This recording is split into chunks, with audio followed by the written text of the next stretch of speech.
you have any specifics on what Chloe Bibby's injury actually is? Is there any actual timeline for her to play?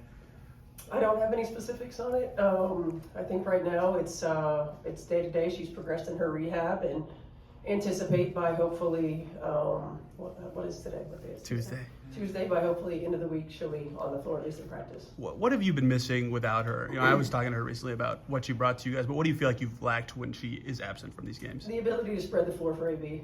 I mean, really to have another person that can knock down a shot and we can create some space for AB to go to work on the interior. You guys always say one game at a time.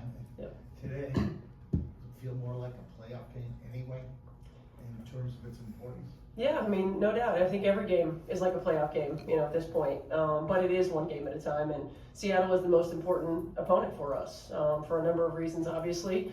But for us to make sure that, again, we can't get caught, watching standings. We can't get caught, looking too far ahead. It's got to be right now in Seattle and making sure that we're the best that we can be today.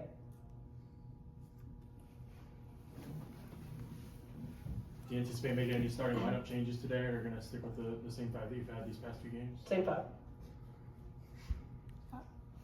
Just curious on a big picture, was Caitlin able to go through your little walkthrough or whatever you normally do, and what do you want to see ultimately to get comfort whenever the time comes?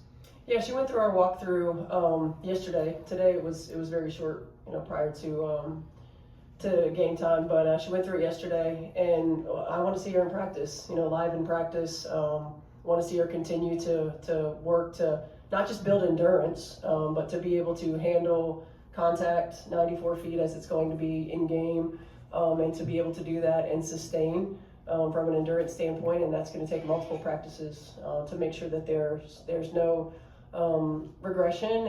And as most of us know, when we get fatigued, we look different, and see how she plays through fatigue. Sorry to follow up on that. Do you have enough practices left for that opportunity, especially this late in the season? They get changed depending on your schedule, things like that. Not necessarily probably team practices, but being able to put together, threes, fours, and different things that we can go against and match up with.